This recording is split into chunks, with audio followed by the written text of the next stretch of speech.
I haven't recessed it yet.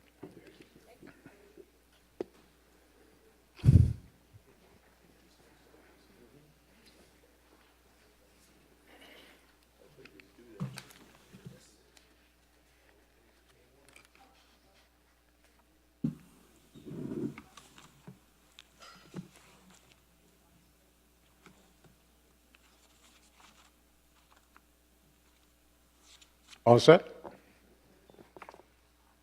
All right, all parties that will be speaking have been sworn. Could I have a motion, please, to recess our regular meeting and enter into our public hearing? Moved. Second? David Kelly, Mike Marsh, thank you. If no discussion, all in favor? Aye. Thank you, that's unanimous. Reminder to participants on the board, if you have had any ex parte communications, feel there's a conflict of interest, financial interest in the outcome of this hearing, please say so now. We covered? We'll move on then. We'll start with the appellant, please, if you're ready, Mr. Smith. Thank you. And Oh, I'm sorry. You want me to read it into the record? Yep, I'm sorry. We'll buy you a little time on your notes. I will read the public hearing notice into the record. The purpose of this hearing is to receive evidence on the appeal from an action and decision of the Pinehurst Zoning Administrator to the Board of Adjustment regarding an application made by Kent Smith, attorney for James P. Flanagan. Specifically, this request is seeking a determination from the Board of Adjustment regarding the decision of the Pinehurst Zoning Administrator in applying the regulatory provisions of Section 9.1, parentheses E, close parentheses, parentheses 2, close parentheses, required setbacks, allowable encroachments into required yards of the Pinehurst Development Ordinance regarding a patio at 95 Oak Hills Road, Pinehurst, North Carolina. This property is also defined as Moore County PID 0023786. Now we're ready for you, Mr. Smith. thank you. And let me say to the board that I appreciate you agreeing to continue the hearing from the last time when I had a Superior Court mediation conflict. I appreciate your willingness to continue the hearing for that purpose. This matter is on before the board for the issue as indicated by the chairman. As a matter of procedure, the package that we were provided with a number of tabs and exhibits, we would ask that this be considered as a part of the record to shorten the hearing so we don't have to go through it all. At this time, I'd like to call as a witness James Flanagan. Flanagan.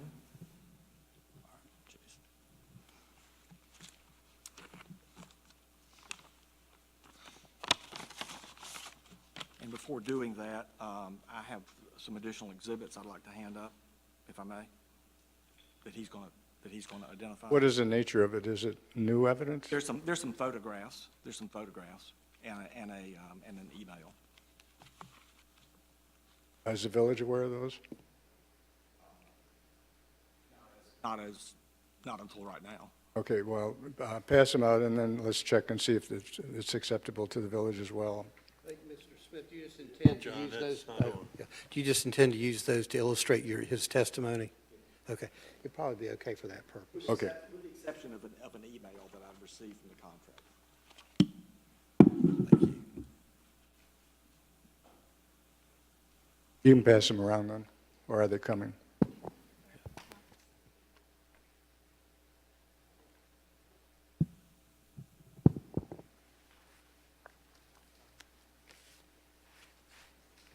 Will we now get copies? Yes. Okay, If I may. we're all set then. Yes, please. We can share if we need to.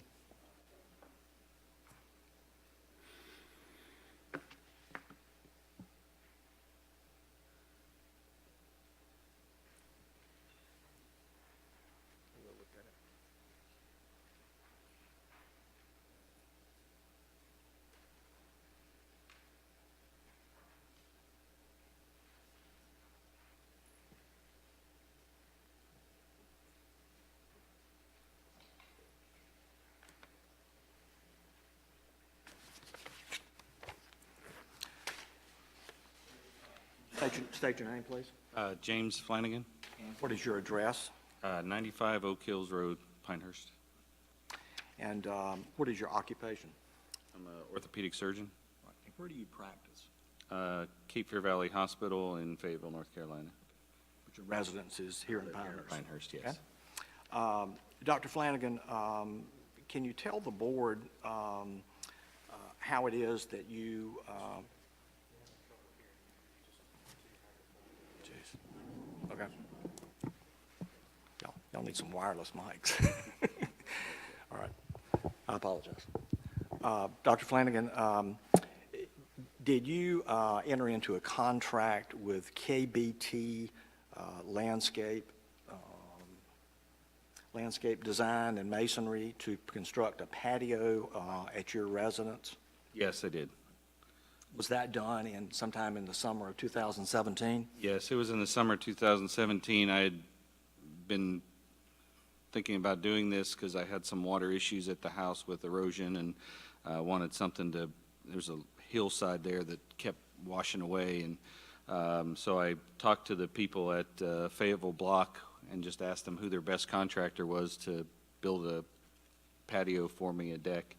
And they gave me Bob's name, and I called him, and he came over. All right, that's Bob Bouchier? Bob Bouchier, Who's the yes. owner of KBT Landscape? Correct. All right. And so did you meet with him, and he drew up a set of plans for you? Yes. And did you then enter into a contract with him to build your patio? Yes. Did you have any conversations with him about a building permit, or were you aware of whether a building permit was even required? I did not. I just hired him to build the deck. I didn't know. I figured he would do whatever was required for that, this which is I've done with other contractors for other projects. They just take care of everything. Was this a turnkey job from start to finish with him? Oh, yes. Yeah. And when the patio was completed, we'll strike that. Let me back up a second. On the applicant's exhibit number 1, the first photograph, what does that depict?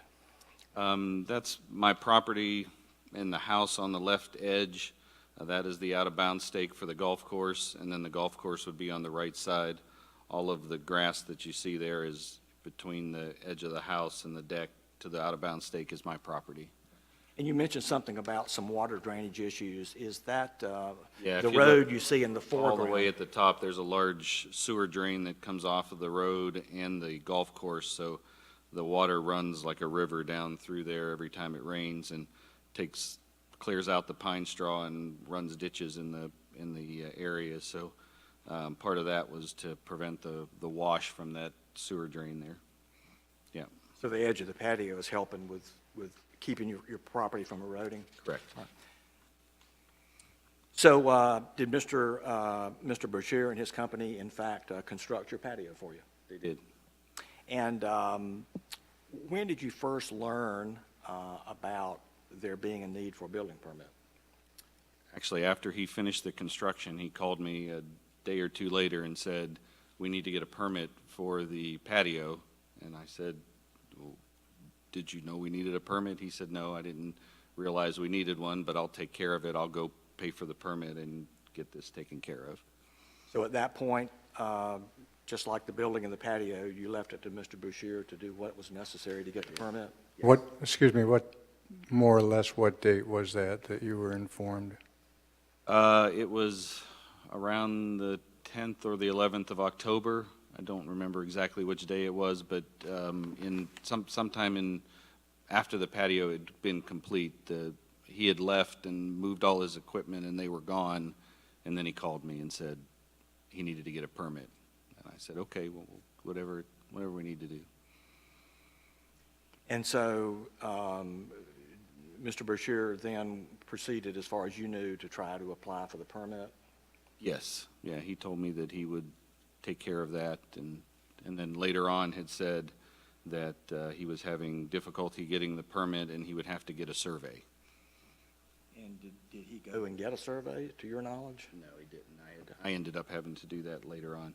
So did he follow up further in terms of getting that, or did that I fall in your lap? didn't hear anything after that. Just he was going to get a survey, and then I got the letter, the original letter Yes. You received written notice from the village inspection department about the need for a permit, correct? In a survey, so I went and got the survey at that point. And the permit is, and then you applied for the permit? Yes. That was Martin Luther King Day. I remember it was a Friday. Right. And as a result of doing that, what response did the village give you as to the status of your permit? After I had the survey completed and turned that in the permit, I received a letter that said that the patio was inside of the required setback by 2 feet on the one corner of the patio. And so they could not provide the permit, and I would have to dismantle the patio.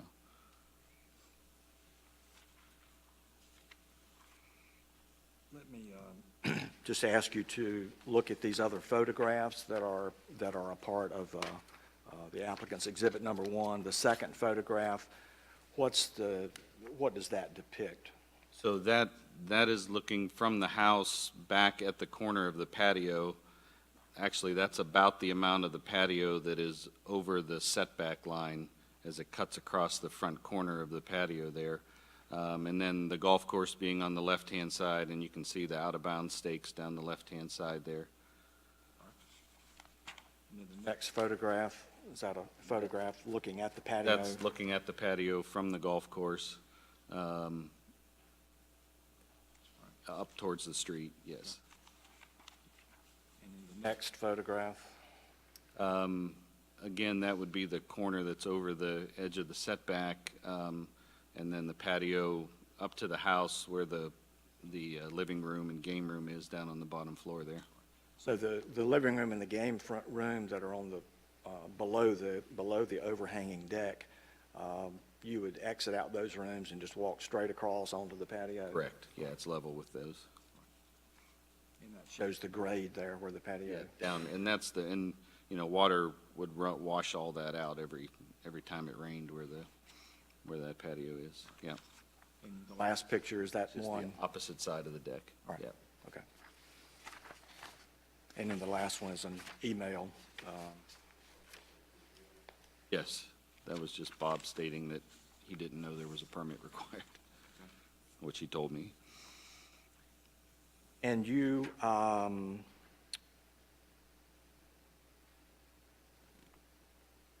you made, with respect to when you were given the notice of violation, you appealed to the Board of Adjustment, correct? Yes. All right. And your appeal, which is before the board, as in one of the exhibits, you made a statement and you provided some information in that appeal. Is that information correct to the best of your knowledge? Yes, it is. Do you adopt that statement as your testimony here today? Yes. What tab number is that? That is appears to be tab number 1. Thank you.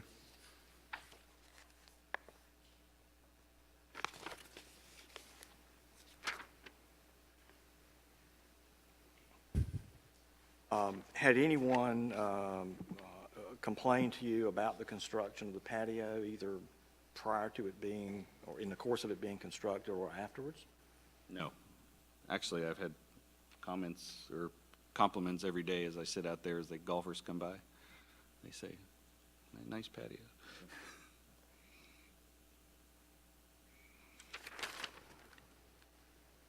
And is the patio itself connected to the home?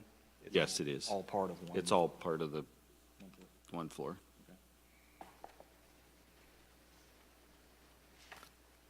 Those are the questions that I have of Dr. Flanagan. Let's hear from the village in response, and then the board, after that, will go back and forth and ask questions of either party. I do have one other witness who wanted to make a brief statement, if this is the appropriate time to do that. That's Since it's fine. in my case? Sure. Okay, all right. You okay with that? This is Mr. Mannix? Wherever we can hear him. That's not working. My name's Jim Jim Mannix. I live at 65 Pine Meadows Road in Pinehurst. It's the first cross street before the golf course and before Mr. Flanagan's house. Okay. Just for the record, I really don't know Mr. Flanagan. I passed by a lot when we walked our dog there, and passed the house on the golf course, and I'm there, see it every day. And I'd just like to say is that the first time I spoke to Mr. Flanagan is when I saw the sign that there was a hearing. I knocked on his door and asked, is there a problem? And he mentioned the hearing, and I just said I would like to come down and see what was going on. What I'd like to say is that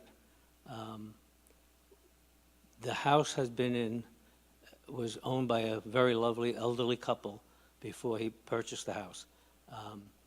As with a lot of elderly people in Pinehurst, it had fallen into some disrepair, and the upkeep wasn't there and whatnot.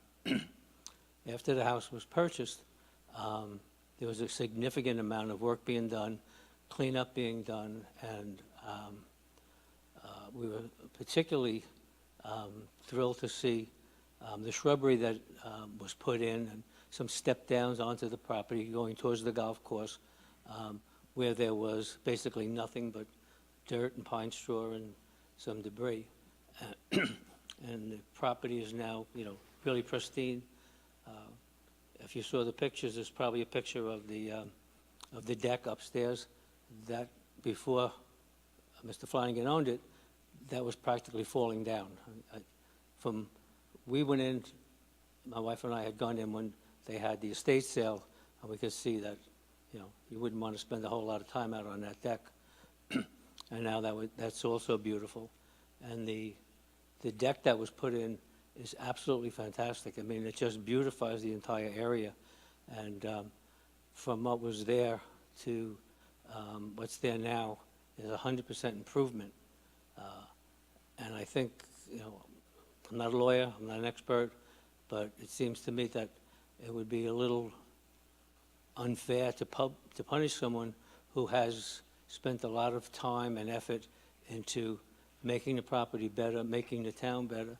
And I know I play course number 3, and this house is right off the 12th green. And the people I play with always admire. Say, look what he's done.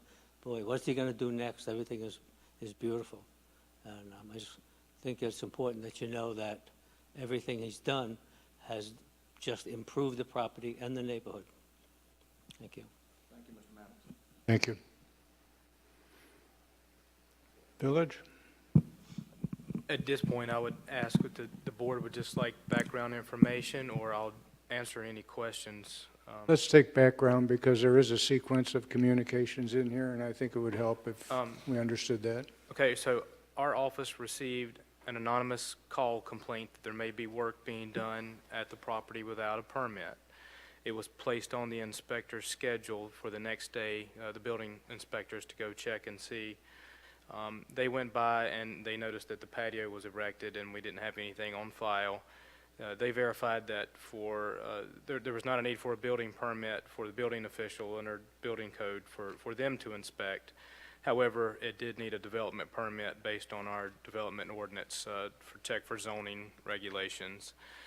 From there on, our planning technician reached out to the property owner and the contractor there on record to come apply for the permit. As you see, there's sort of the email chain of sequence to try to the aforementioned contractor to come in and get a permit, make sure it's in compliance, and in receiving the application, as you see in there, and getting the survey, it did seem that it was out of compliance based on our regulations on the 30-foot golf course setback.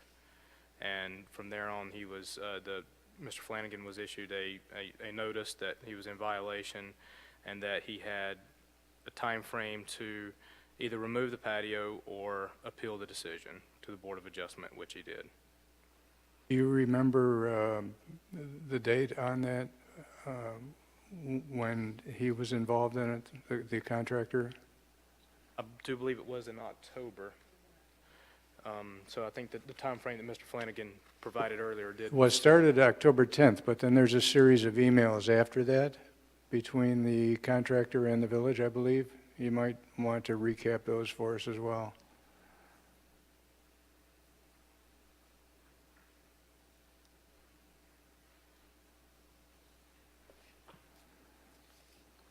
I believe the information being referred to is behind tab 3.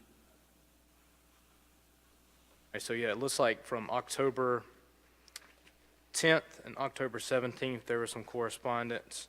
And then there was a letter dated December 13th that says, when we received the complaint, basically just kind of reiterates what I just said about trying to contact the contractor after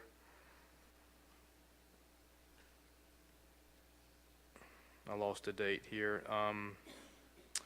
And then in which when the contractor let the village know that he was out of it and Mr. Flanagan was taking care of it from there on out in January. And January 10th, he submitted application which was dated denied January 16th, 2018. Mr. Chair, if I can. Please. Let me correct the record behind that tab 3 and the letter from Jamie Reed. There are obviously two mistakes in that letter in terms of the year. In the third paragraph, third line, where it says January 16th.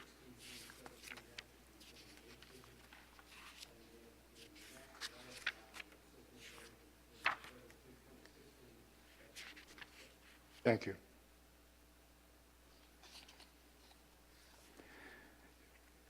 What I'm trying to pin down is when transfer of responsibility shifted from the contractor to Dr. Flanagan. We know that the problem was identified on the 10th of October, and Dr. Flanagan did file for the application in January, but somewhere in between there was a transfer of responsibility where the contractor backed out. That may not be the most appropriate choice of words, but was no longer involved. Okay, there is an email within the package dated November 10th, 2017, where the contractor says he has turned everything over to the homeowner and he was supposed to contact you with all the information you needed. He is handling everything. His phone number is stated. Okay, so the timeline is October 10th, the problem was identified. November 10th, after communications with the contractor, responsibility for communication with the village was shifted to Dr. Flanagan. Okay. Anyone on the board want to question either the village or Dr. Flanagan? Please. My question, I guess, is for the village. On the application for the appeal, the last paragraph, You have a tab number and yeah, it's in tab 1. It's the second to last page in tab 1. The last paragraph, the paragraph he references, how relevant is that? Is it attached to the main structure? And how does the encroachment up to 5 feet apply in this particular situation? Mr. Marsh, as you may recall too, from earlier, Mr. Flanagan's testimony stated it is attached to the main dwelling. I want to make sure you agree Correct. with that.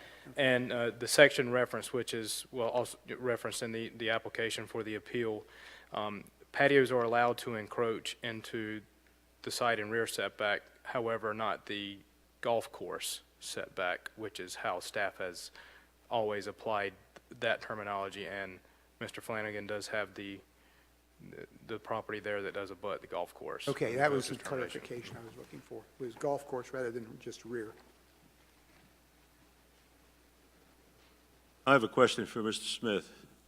Your original application of February 23rd, the application for Board of Adjustment appeal, stated you were requesting an interpretation of Section 4.2.1 of the Pinehurst Development Ordinance. But then later, we have this request now for an interpretation. So are you saying that no permit is required? No. Well, You I mean, agree that a building permit is required? Apparently, I mean, I don't Well- take issue with that. Okay, it's a structure. Is there any doubt about that? No. Structures do require building permits before they're built. Okay? Do we agree on that? I think so. I think so. Okay. The interpretation is with respect to the Pinehurst Development Ordinance, Section 9.1.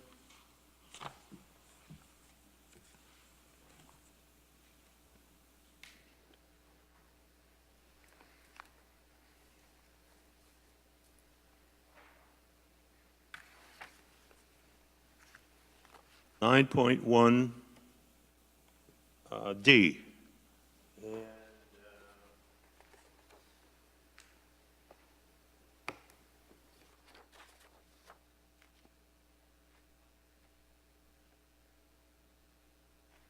9.1D2, little I.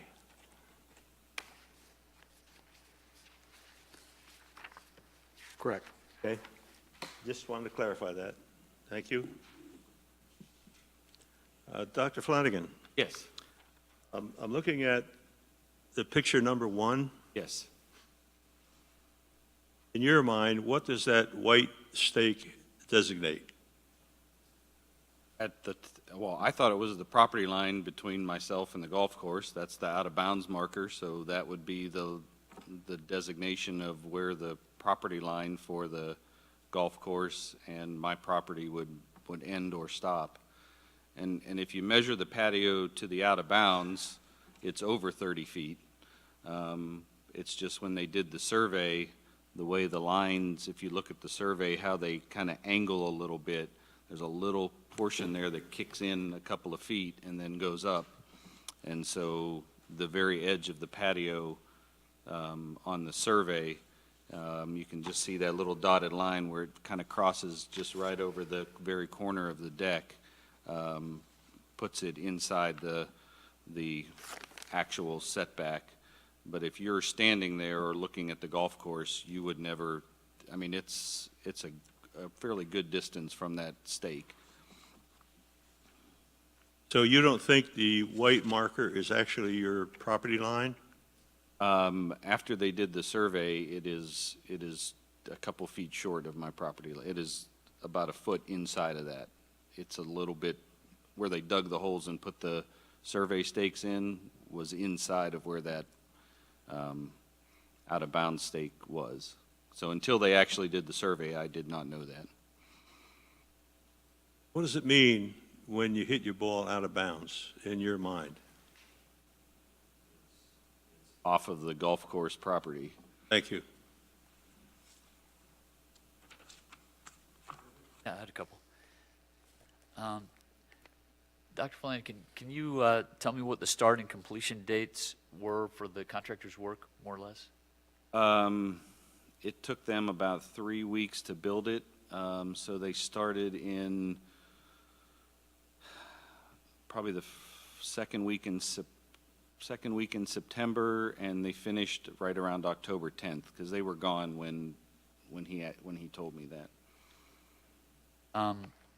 You mentioned a contract with, it's KBT, the construction Yes. contractor, the guys that built it. What was the nature of the contract? I didn't see a copy of the contract in the documents. It was we had. just a construction for the deck. We have a contract from him. It just says we're going to build this deck this size, and No paragraph in there, Mr. Smith, about permits and permissions? To offer it, it's just it's a handwritten. a handwritten. Okay, just, Specifications. if with you don't mind. materials. Well, yeah, please. I don't mind doing that. Thank you.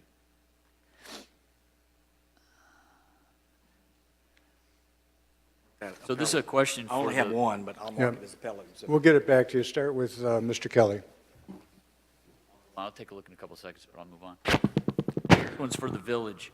So, in the village's mind, there's either an approval today, or the patio must be destroyed. There's no middle ground. There's no patio can be modified to meet requirements. in there. Absolutely. It doesn't, in its entirety, have to go away, so long as it meets that required setback. So if it were to not encroach that 2-point-odd feet, then it would be compliant. Dr. Flanagan, have you had any conversations of that nature with the contractor? Hey, we may have to modify this. I told him, but if you look at the pictures, at picture 4 there, that corner there, that lower section of the patio is in the very front is a retaining wall, so it really would have to remove the lower casings on those are the large retaining wall blocks to prevent any erosions. So if we tore the retaining wall portion of it out, I'm not sure what he would be able to do with the patio to stay. He'd have to move the whole retaining wall back several feet, and not just the top of the patio. We're not talking about moving a couple of bricks. He'd have to dig it all the way to, they put that down 2-3 feet in the ground to get it to, bedrock or whatever they do.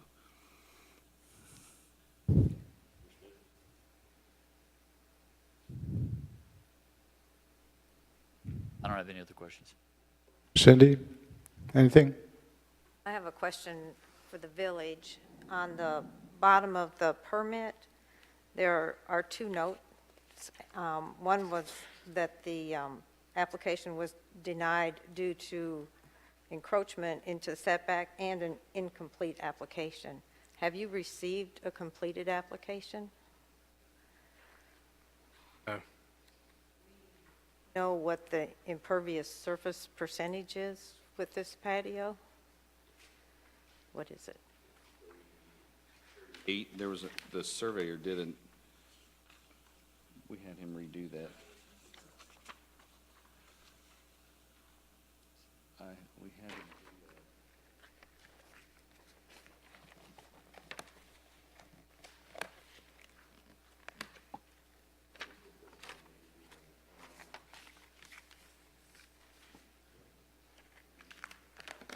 I can get that for you, but I believe it was 38 is the number I'm thinking in my head, he told me.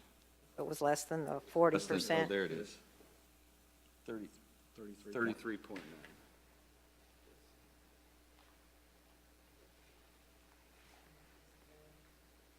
Okay with the application as is, I guess?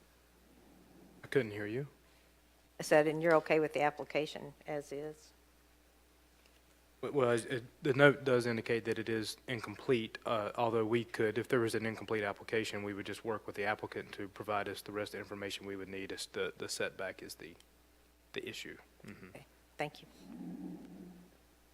Follow up? Yes. So I'm looking at the contract that you gave to me, and I'm reading a piece of it that says, a layout of the job will be done prior to starting.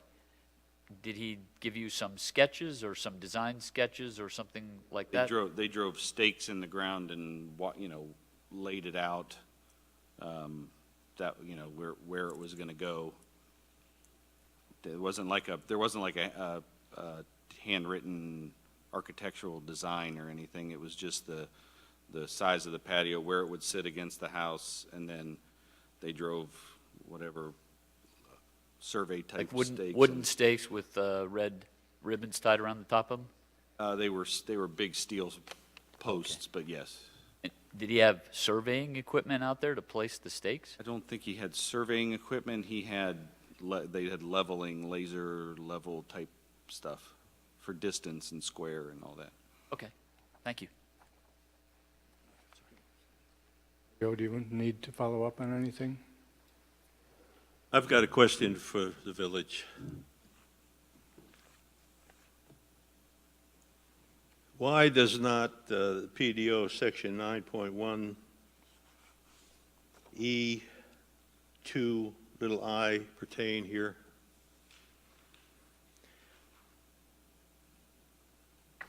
E is required setbacks, allowable encroachment into required yards. Item 2 under E says the principal buildings or structures on a lot, including decks, landings, terraces, porches, and patios on grade, shall not be located in whole or in part in a required setback, except as follows. And then there's a series of qualifications, and little I says, patios on grade, decks and off-grade patios attached to the principal structures. Similar structures may encroach up to 5 feet into the side and rear setback of a given property. This requirement shall not exclude any property from having to meet all other landscaping requirements separately. This is an R10 zone. There is a requirement for a 30-foot setback for minimum accessory structure building or structure setback from lakefront or golf course at 30 feet. I'm reading this that says somebody can build a deck and encroach as much as 5 feet without having to go through the procedure that we're going through now. Certainly. So the village's position on that mentioned section in our development ordinance is that those patios, decks, off-grade patios, et cetera, may encroach into 5 feet and to the side and rear setback, period. Side and rear setbacks are called out separately on our table of dimensional requirements, different than a golf course or lake setback. So the village's position is if that were to be allowed to encroach, it would also say side, rear, and lake or golf course setback. So that's for the side and rear setback only, not pertaining to the golf course setback. That's the village's position.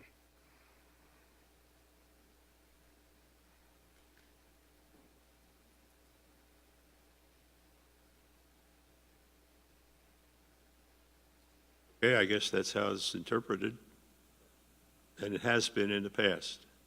Correct. Thank you. Anyone else have questions? Mr. Smith or Dr. Flanagan, did you have anything you want to direct to the village? Cameron, can you cite in the PDO where it says that the exception that Mr. Santowski, I may have messed it up back. Not even close. Leo's better. Santawasso is the last name. Santawasso. I understand that's the village's position, but can you cite me the PDO that specifically says this exception does not apply? I cannot. And in fact, Except for in the preface of it, it does say that they're not allowed to encroach except as follows. Except as follows, and these are the specific exceptions that the PDO allows, correct? Correct. And in fact, there, if you look up under subsection E2, E2D, it specifically talks about residential driveways not encroaching into a setback that doesn't abut a golf course or a lake.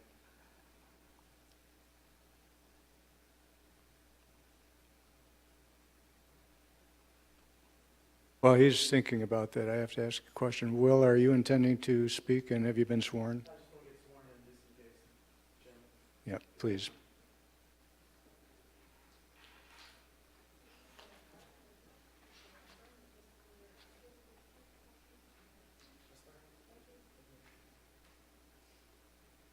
If you would introduce yourself to Dr. Flanagan and Mr. Smith. Will Deaton, Planning and Inspections Director for the Village of Pinehurst. I think I want to just try and clarify the village's point here, and Mr. Santawoso. We do, beyond H, when we go to little I, it does call out lakes separately, that they can encroach up to 10 feet. So our position is that those normal setbacks not golf or lake, you can, but golf and lake, separate entities. And of course, people would want to put perhaps something closer to a lake, in this case, dock, accessory, something along those lines. But getting back to it, that's where we're at, and we're also at the point where we think we could have addressed this from the get-go if a proper permit was pulled. We think it's the owner's obligation, owner, contractor, ultimately their obligation to pull a permit, and we think we could have addressed, and we still need to address this property here in this case. Thank you. Can I ask my question again to whichever Yeah. these gentlemen might want to answer? Yes. My question is, if you look under this, the allowable encroachments, the exception under E sub 2 sub D, I think it is, that specifically points out that you don't allow residential driveway encroachments into a setback that doesn't abut a golf course or a lake, correct? All right. In other words, it specifically talks about golf courses. And specifically talks about residential driveways. But what I'm saying is, my question to you is, in fact, in the ordinance itself looked at and considered golf courses as it relates to these exceptions and specifically put something in there under subsection D, correct? In some cases. Well, it either did or didn't. I mean, it did, right? I mean, it talks about golf courses under subsection D. Subsection D Right. specifically. But in subsection H, where it obviously could have specifically stated what the village's position is, it's not in there. It doesn't talk at all about any, make any exceptions as to golf courses, correct? Correct.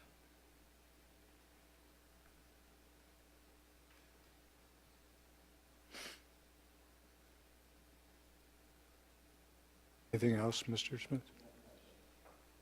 And how about the village? Do you have questions for Dr. Flanagan or Mr. Smith? Just the dimensional table, 9.2A, it does have side yard, rear yard, minimum rear yard, and golf course and lake are called out separately. So that's been our stance, and that will continue to be our stance. Thank you. Nothing else, Mr. Smith? No evidence. I just would like to make a brief statement. Please. Okay, please.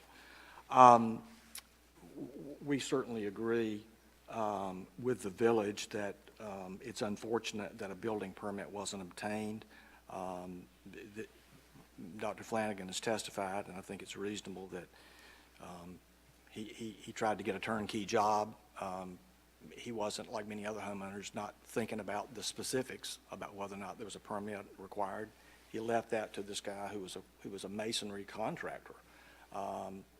No indication that Dr. Flanagan knew anything about setback requirements. Again, he left it to the contractor, like he had done in other cases, to handle that. And it is unfortunate, and I commend the village for the way they handled it, in the sense of saying, you know what, you should have had a permit, Mr. Contractor, who eventually, pushed it off to Dr. Flanagan. And the village said, come on in and let's see if we can do a retroactive permit, basically. And that's what Dr. Flanagan did. He got his survey and he applied for the building permit. Our contention is that the PDO provisions have to be looked at and have to be construed strictly. The exception that's pointed out in our appeal is clearly and precisely on point. And the fact that the village might want to take a position and say we have taken a position before or whatever, this is this case before this board. And we contend to you that a clear reading of the exception does not have a golf course application to it. It simply says that the patio that Dr. Flanagan has had constructed for him could encroach up to 5 feet. It's encroached 2.7 feet, but it's within the allowable encroachment. The other thing that I'm sure this board is aware of is, and I would like to just simply, in closing, quote to you from the North Carolina Court of Appeals, interestingly, in a case involving the Village of Pinehurst from back in the 80s, I think it was. But those two provisions are, when interpreting zoning ordinances, words are given their ordinary meaning and significance, and the language of the ordinance is also construed narrowly against the governing authority. In a case of zoning, you're restricting the ability of a homeowner to use their property, do things on their property. And the court, the North Carolina Supreme Court, has said exactly that.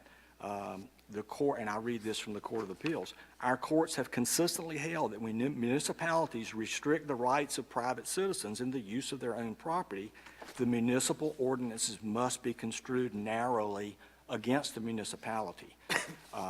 And we would contend that the interpretation and the interpretation of this doesn't leave anything to be guessed at. It's clear and convincing, and we contend that Dr. Flanagan's patio is not in violation of the setbacks, and would ask this board to find that it's not, and allow them to, Dr. Flanagan then to proceed with whatever else is required in order to get the building permit issued by the village. He's paid his fees to do that. Thank you. Will Deaton or Alex Cameron, would you like to say something in conclusion? As far as the application goes, the interpretation and why we're here tonight is 4.2.1 according to the application. So that, I'm assuming, is what you're charged with in figuring out whether a development permit is required. So we may have to address this later on if that's what our application and appeal is. If it's based on a permit required and they've basically said a permit is required. So I'm not sure where we want to stand on that. Okay. Anyone have any further questions? I'm not going to close the public hearing, but I am going to ask both parties to become listeners as we talk to each other. And during the course of that conversation, you can address either party and ask more questions. I just had one question based on what Will just said. Please, go ahead. So I think everybody agrees that a permit was required for this structure, right? That's your position, obviously, yes. Makes sense, yeah. Yeah, and I think, okay, all right. Okay. Chairman, could I make one final quick comment about that specific point? Sure. Perhaps this was my error, but I was using the language out of the letter that came from the village when they were indicating that 4.2.1 was the section that was being complained about. I was not intending in any way to suggest that that was the basis of the appeal. I mean, I think it clearly was the basis for my appeal was the fact that it was outside within the setback exception. I'm not taking the position that it was process or needed a building code, and to the extent that you would allow me to, I think it's clear from the appeal, and to the extent you would allow me to amend my motion to clear up any confusion, I would so move. Any response to that?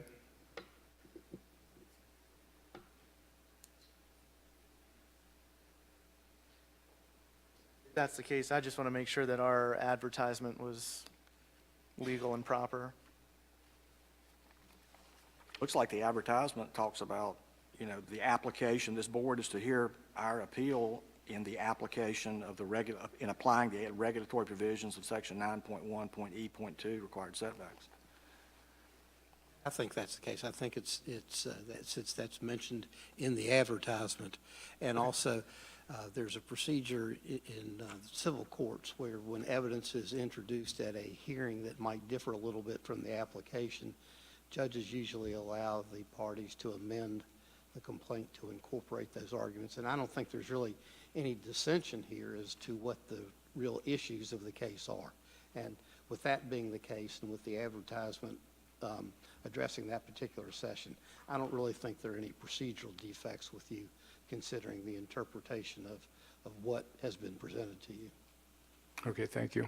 Thanks, Mr. Silverstein. We just want to make sure whichever direction we're going, we're in the right.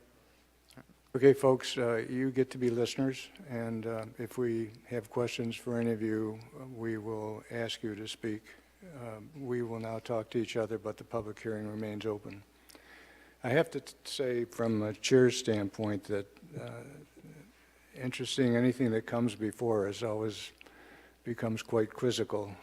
Nothing is clear, and there's a tendency to want to drift away from what our responsibility is, which is fact-based decision-making, and that's what we're faced with now.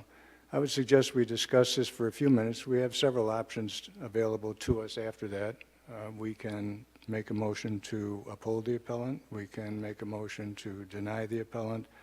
And we can even continue till the next meeting if you all want to think about it. But let's start with the open discussion between us and hear what you thought. Let me ask Will one more question, or the staff. Was a building permit pulled?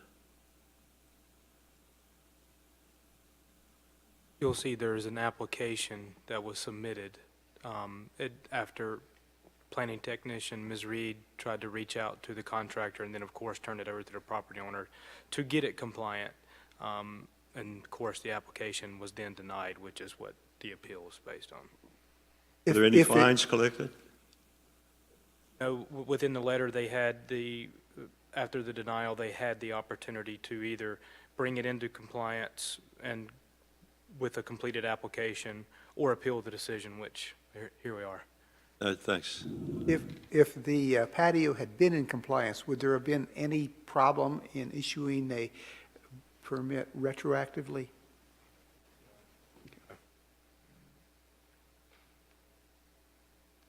What's on your mind?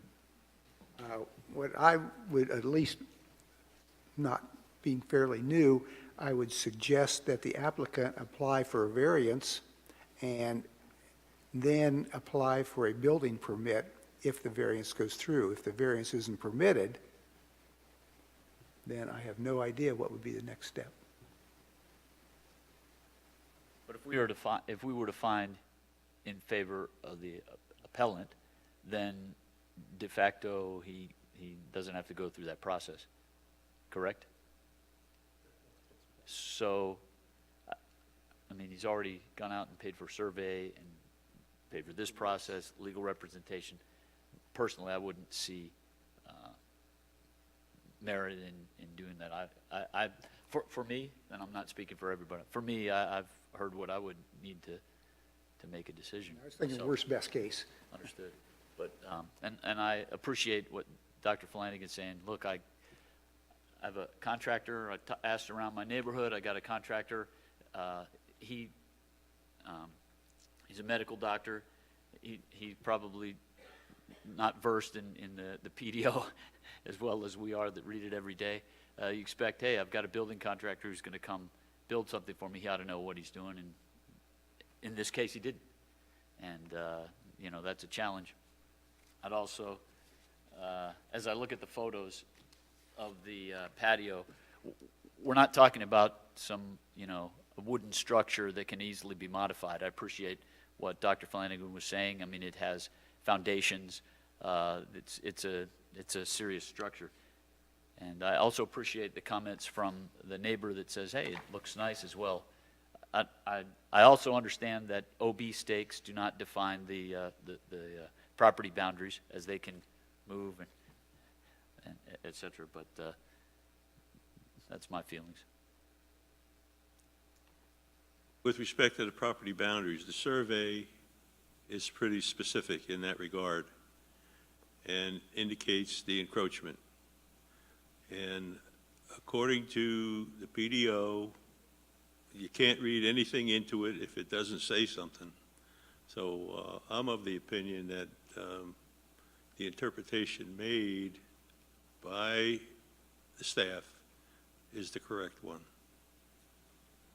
Said it had to be very specific, though, and in that paragraph 2H, it doesn't specifically mention golf course or lake, although that's a precedent, apparently, that the village has had. Yeah, but then the last sub-paragraph of that section clarifies the issue for me. FI?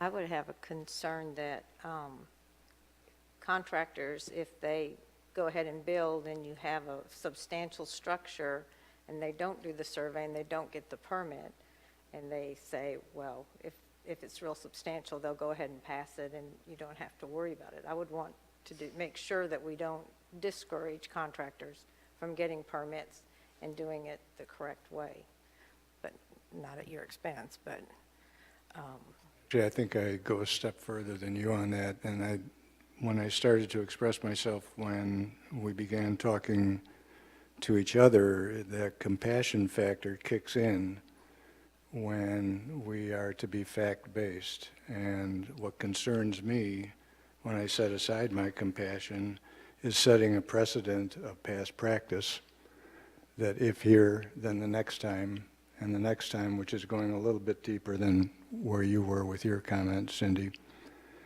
There may be a remedy. It's not our job to define the remedy, although you've suggested something that may have potential. Our job is either to uphold or deny the appellant. Unfortunately, you're right. It is a beautiful structure. I would not want to, let's say, make the applicant remove a part of it to comply.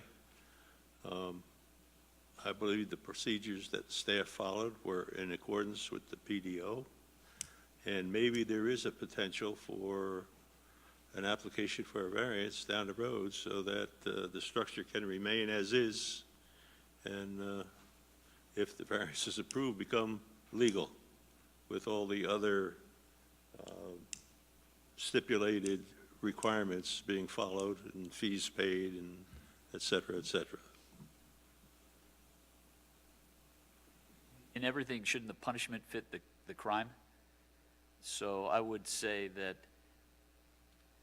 already survey documents, permit process, legal representation, time and effort to be here.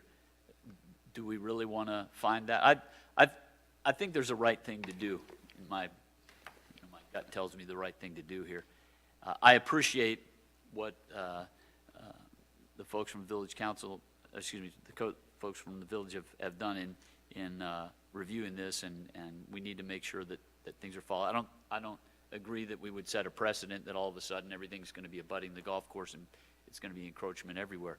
The construction contractor, KBT, should have applied for a permit. And if he were here, I would have a different conversation with him about professional competency, but he's not, and we have this before us.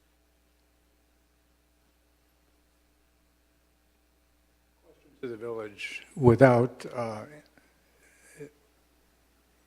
specific answer. If the appellant is denied, do you feel there's any possibility of a way to clear through this? It'd just be a yes or no. There's possibilities or there's not.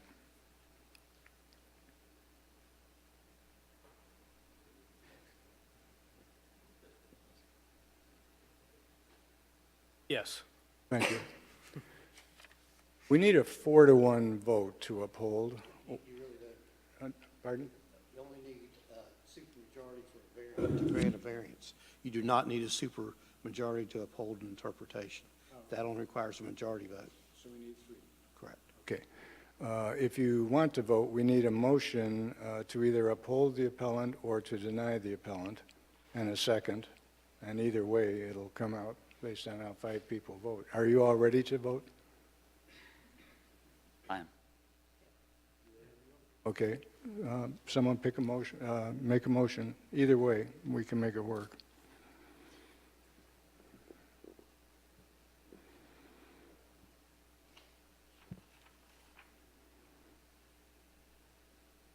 While you're thinking, David, I'll make a motion. Go ahead. I would move that the applicant be denied. Is there a second? Discussion. If it's going to be that simple, then I would make a motion that it be approved, upheld, that it be upheld. Okay.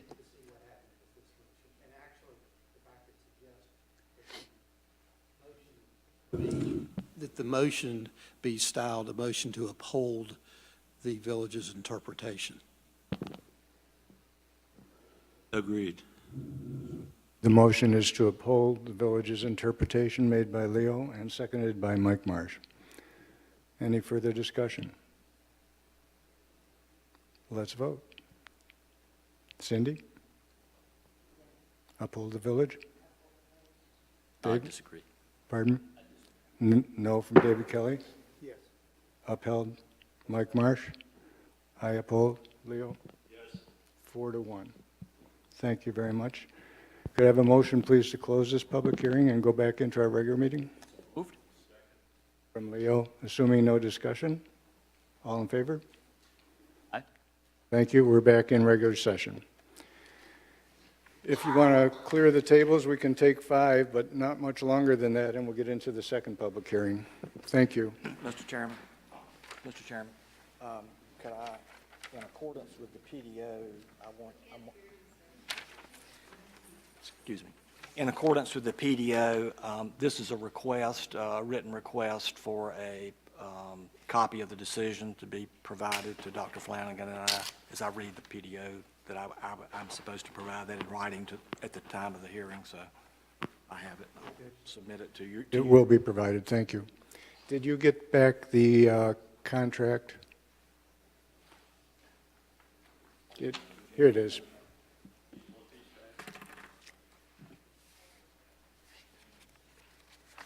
I'll take your request. Thank you very much.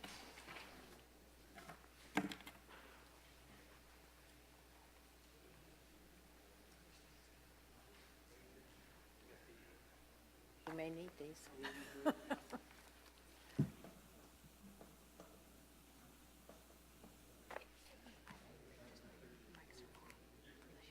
Required by law, isn't it? Yeah, but yes, but it's really, the approval is not final until your minutes are approved. That's really what they would get, a copy of the decision.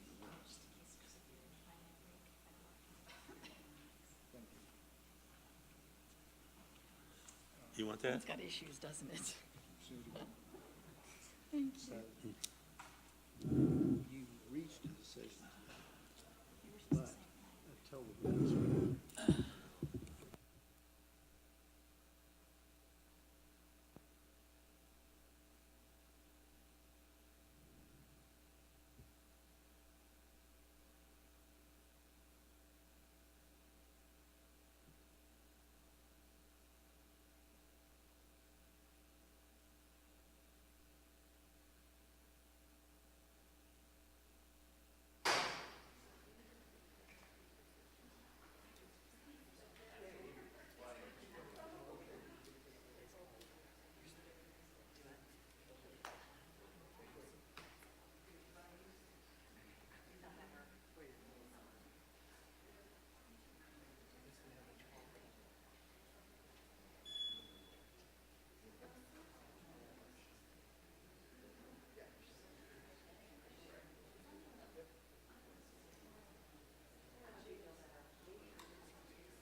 some point, do we sue the building contractor? Well, that's something we can talk about. Okay. Yeah, sure, fine, thank you. I meant what I said about Thank you. compassion. I hope there's a solution that Sure, yeah, sure. Yeah, yeah, well, I hope so.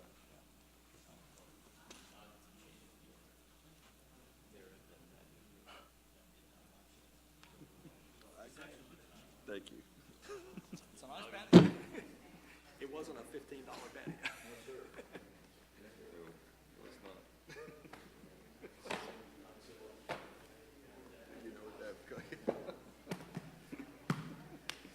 Okay, thank you. I appreciate this, that's all right. Do the next step. Yeah.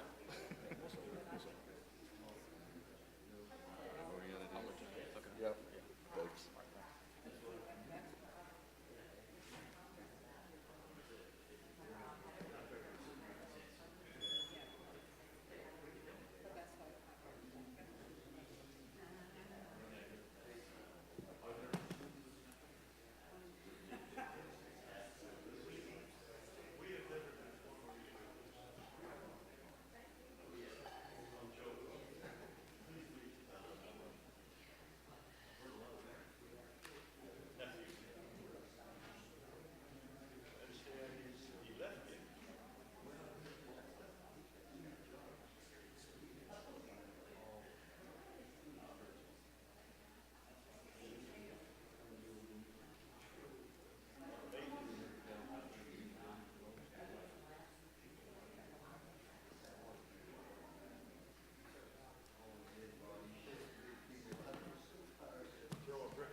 Microphones on, please. I don't think she changed the,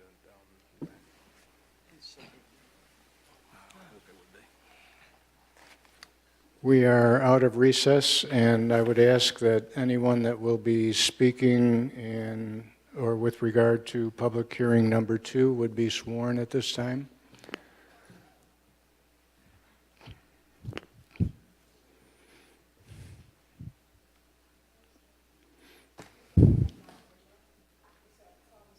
Yeah, it's. The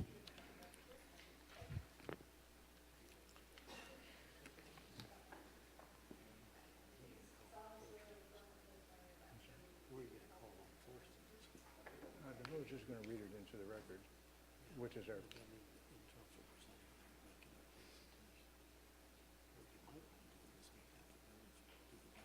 Yeah, this one's I do. Yeah. Okay, could I have a motion, please, to enter into public hearing number 2? So moved. Thank you, Cindy. I'll second that one. All in favor? Aye. Thank you, it's unanimous. We are now into public hearing number 2, and I will ask the village, and specifically Alex, to read it into the record and give us the backstory related to it. Excuse me.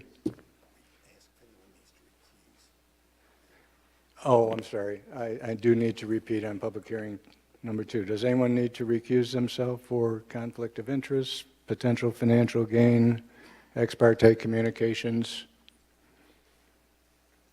We're good. Okay. Thank Okay. you. Go ahead, Alex. Public hearing item number 2, and this purpose of this public hearing is to receive testimony for a variance request from section 9.7.1.4 subsection D, freestanding sign standards for the property at 38 Chinquapin Road. This property is located within the VC Village Commercial Zoning District and the Local Historic Overlay District. further identified by Moore County Parcel ID Number 000300476. Specifically, the applicant and owners, Elias and Helen Dallastorius, I apologize if the pronunciation is not correct, are requesting a variance from the portable A-frame sign standard setback of 12 feet from the business main entrance to a setback of approximately 68 feet in order to place a portable A-frame sign near an existing ground sign at a breezeway entrance. As some board members may recall, in October of last year, there was an appeal by the same applicant based on the staff determination of the business main entrance regarding the same portable A-frame sign. At that public hearing, the Board of Adjustment upheld the staff's decision of the business main entrance being the entranceway going into the restaurant that is not at the breezeway. So there was some discussion during that public hearing regarding the possibility of a variance request. Our office received a variance request, an application filled by Mr. Smith on behalf of the same applicants. However, with allowing something, that location of the sign being on a property other than the applicant's, we would not mark the application received or complete without the property owner who would be affected's consent. And we had just received that last month. And so therefore, here's the public hearing. Great, thank you. Mr. Smith, would you like to add to that with regard to the specific contract that we've seen between the property owners, et cetera? Yeah. Well, only to say just a couple of quick things, and I think all of you were here for the proceeding in the fall, except for Ms. Burnett, as I recall. I wasn't on the board, but I was. But you were here, okay. I all was right, present. Okay, all right. What I want to say to the board is that the next morning after the board's decision, my clients were here picking up the variance application, at which time Mr. Gould indicated that because the A-frame was going to be on Mr. Saunders' property, we would need to get his approval. And Mr. Saunders indicated to me that he would give his approval, but because the Dallastorises and Mr. Saunders sort of have a joint patio out there, he had some things that he wanted written down about that, and and we just recently got a consent order, so that's the only reason we weren't back here at the very next meeting. And I want to thank Mr. Cameron because we had just a few days window to get this thing on the calendar or on the agenda within the statutory notice period, and he kindly pushed that through, and we appreciate that because my clients go to Greece every summer, and they're getting ready to leave on May 10th, so they were really frantic wanting to get this matter before the board. Just so that you could get your olive oil. That's right. But anyway, you see from the consent order, which has nothing to do with this matter, with the exception of Mr. Saunders agreeing that they could place their A-frame sign back in the same location it had been for 25 years. That's why we're here. Any questions from the board to either the village or the appellant? Cindy, anything? Not a requested stipulation that it be attached, the A-frame sign be attached either to the building or to the existing sign so that there's no chance of it falling over and that it be. Saunders asked for that that's what he said. I mean, that was not what the court order said, but that's what he said. And I can tell you that my clients, if you recall the testimony from last time, as a matter of fact, one of the exhibits showed a hook there, and they can hook that sign back so it doesn't fall over. I mean, that's not a problem. But I think that's kind of between them and maybe them and Mr. Saunders. But you know, they don't want to do anything that would. Not necessarily, because the board can grant a variance upon conditions. Okay. So that could be a condition of the variance. Okay. All right. Bill, any questions? Mike, David?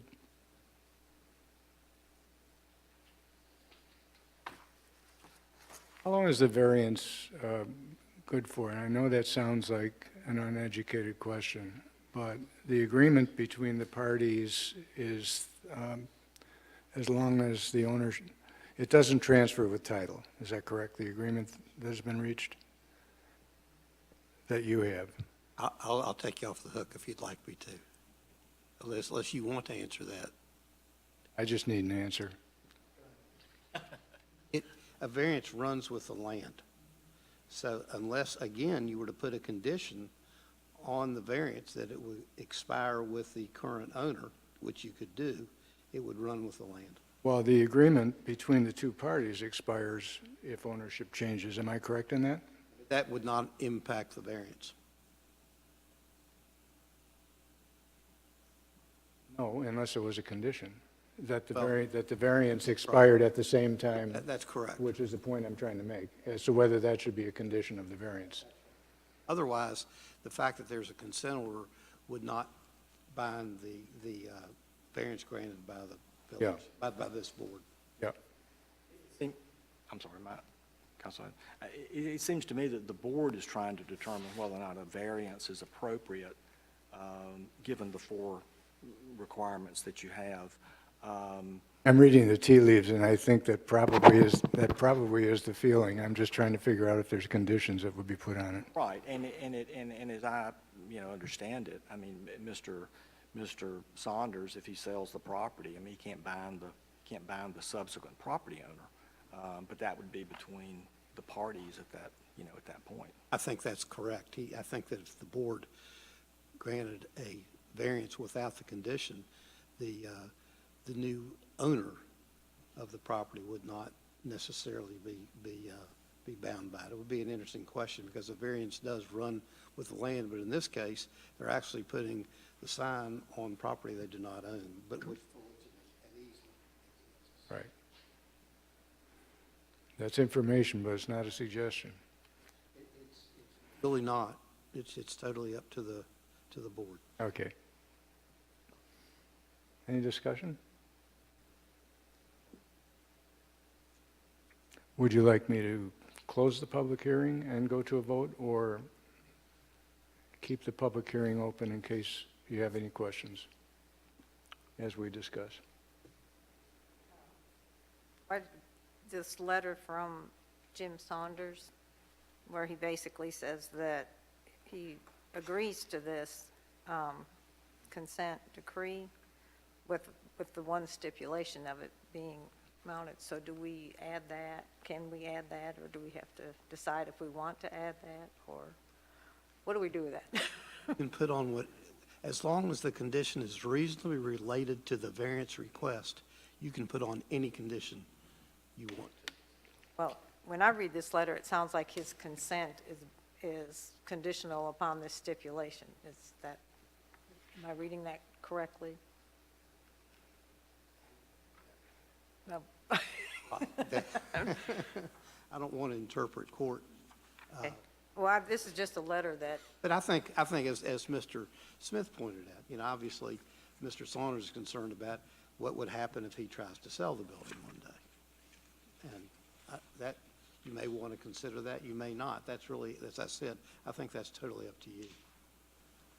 well, this personal letter says, as part of my support of this request for a variance, I require the menu board to remain temporary, and when placed next to this post sign, the menu is secured either to my building or the post sign in a manner to prohibit it from falling over. This letter is not to be construed as a grant for an easement. So to me, I would like to include that, because I think for safety reasons, that's a good requirement as well. I think that sounds reasonable to me, and I agree, that I read the letter the same way. I think the A-frame, I'm sorry, maybe I shouldn't be talking at this point. As I understand the sign ordinance, the A-frame signs specifically are considered temporary. They have to be taken in at night. I think that's the context of the temporary aspect of it. Are you suggesting you don't find it objectionable then, if the condition that was read? Well, I think the temporary nature of it is I mean, the way I read that and the way we understand it is simply that it's not, he's not agreeing that it can be a permanent sign, and it's not, because they've got a permanent sign with an easement there, so they're not asking for the A-frame. Am I allowed to say something? You're sworn. Okay. We normally take the sign out on normal operating hours, and when we close, we bring the sign in. The sign never stays out there outside of the operating. Well, but the part of where it needs to be secured either to the post or to the There's already building. one, Mr. Saunders, for God knows how many years, he actually put in an eye in the brick for us to mount the sign so that it wouldn't fall over. It is on 3 legs, and it's not going to fall over anyway because it's next into a small bedded area where our permanent sign is. So there's no way anybody can walk over it. There's no way anybody can really touch it. But he was nice enough to put something there so it is latched during those, so that it wouldn't fall off. So, So you're using it? not now, we haven't since the last hearing, but. Oh, okay. But we were using it, yes. And you would again? And we would again, absolutely. Puzzled look on you, Leo. Trying to understand. I think Mr. Saunders is more worried about some kind of liability issue if the sign does fall over. And you might also have the same concern if it falls over and somebody trips over it and cracks their head or something like that. I don't see the big objection for whether it's three-legged or two-legged or one-legged, that there's some condition that stipulates that it's, once it's there, for however long it's there, 10, 12 hours or whatever, that it's secured to something so it doesn't fall over and create a situation that might make things worse for both he and you.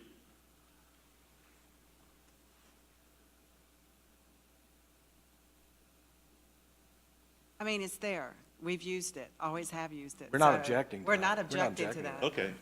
There. Anything? All right, I would then suggest that we close the public hearing, since I don't think we're going to be driven by more questions. So moved. Mike Marsh, thank you. All in favor? And now we enter discussion or a motion. Chairman, if I may. Yes. Leo, it looks like you have your PDO right there. If you don't mind, if you can look with me, 9.7.1.8 A9. Any sign, I'm going to abbreviate. Any sign that is not located on the premise upon which the sign is located is a prohibited sign.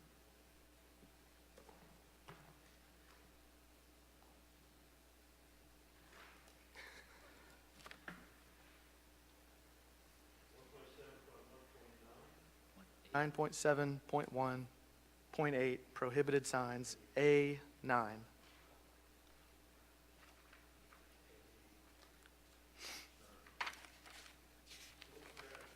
Oh.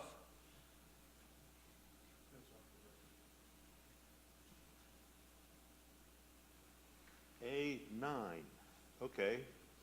What's it say?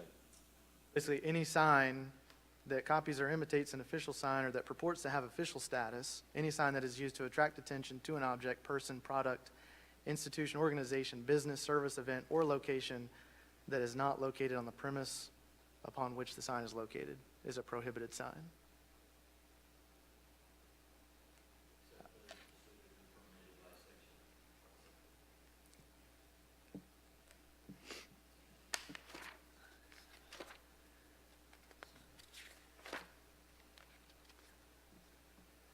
Except those Yeah, 9717, which talks about temporary signs, Correct. right? Just want to make sure That's that, what this is, right? I don't know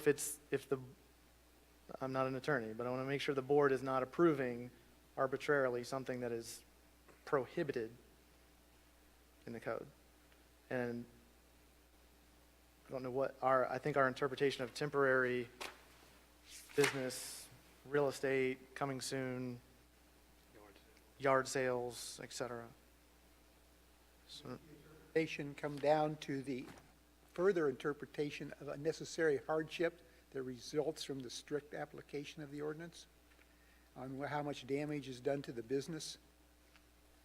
It does appear to meet all the standards for the review, all 4 standards, which is why the variance is here, just for discussion. But we're just pointing that out. We don't want them getting any legal trouble here, but The board does not have the authority to grant a use variance. So you could say that a use variance is, would be an illegal sign in this case. But to the extent that there's going to be some change in the ordinance in the future, this decision, I think, would be grandfathered if there's some change made in the future. I think it would apply to the situation that exists today, not sometime in the future.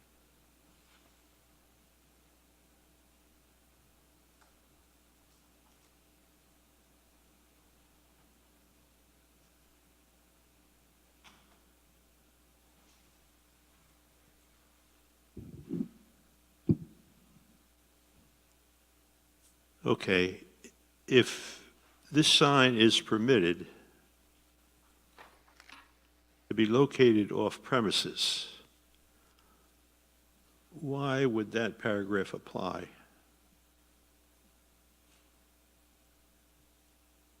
because it's off premise. It's off the property. It's off the subject property. We just want to clarify that we don't, if it's your intention to do that, we just want to make sure that cases come through, whether it's a foot over into someone's property, it's not 2 miles down the road either. So the same test applies. It's off premise, regardless, it's where the property lines are. And we don't think that it meets open house signs, window signs, special event signs, new business ground signs, anything, official notices, yard sales. If it were a special event, would it meet in your mind? We'd have to check on the dimensions and the time period allowed. Seems to me a menu is a special event because it changes every day. That's speculation on my part. Auctions, carnivals, church events, fairs, tournaments, horse shows, tennis.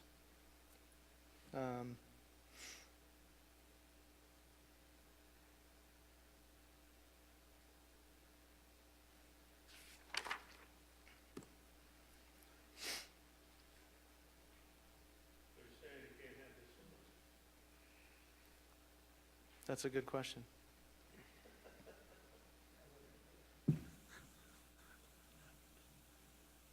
One of the stipulations that I read here that Mr. Saunders put in his, he says, I require the menu board to remain temporary, et cetera. So the paragraph you cited to sends me back to 9717, and then I go to J, temporary business signs, temporary / new business signs, temporary or new business signs. So if we carry that stipulation through in the approval of the variance where it must remain temporary and the other requirement there, does that satisfy your concern? It stipulates that it has to be a wall sign and or a window sign, not necessarily a freestanding sign. What about the fact that it's within an easement and it also has approval of the owner for it to be placed there? As far as I'm concerned, it's not their property. And Have an easement, is that not considered? access to, Because they have the easement for their permanent sign. Would it not also apply for a temporary sign?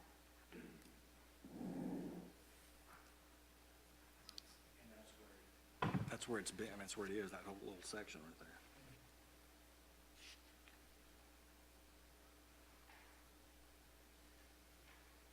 access easement through property, but it would not be their property, it would be off premise.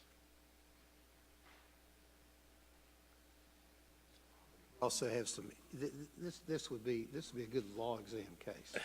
It really would, because you have some other issues with regard to the fact that it's been there so long. And that has an impact on legal issues as well. So, I don't think there's any cut and dried answer to this question. I think that there are merits on both sides. You know, in the previous case, there were heartstring tugs on both sides. In this case, there are legal tugs on both sides. There really are. There are some good legal arguments that can be made on both sides. But I think that what you have here is, it's a variance case. It's not an interpretation case. And if someone doesn't like your decision, they can appeal it.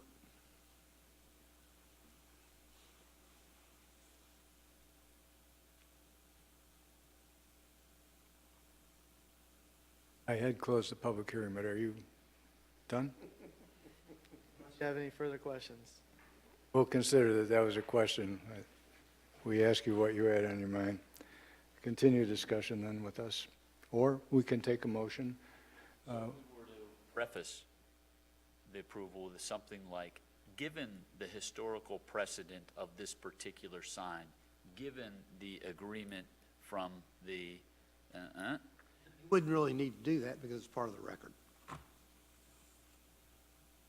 So, and in most, to avoid the, well, in most cases. that sign, let's all run and put up a sign like that one. Well, that one was a special case because. Most cases, those are implemented in the findings of fact upon which you base your decision. If we have a motion and a second, we need a 4-1 to either uphold or deny. I move to uphold. Second. Uphold what? The last time you were allowed to do it like that. Oh, I'm sorry, now, yeah, to approve, You move to approve. Approve the variance, yeah, sorry. Any conditions on it? I think that we should respect Mr. Saunders' letter and put the conditions on that it remain temporary and secured in a manner to prohibit it from falling over. And Mike Marsh, you seconded with that? I think we need to establish the following findings. And there's 4 that we have to consider before we talk about any kind of motion. Okay?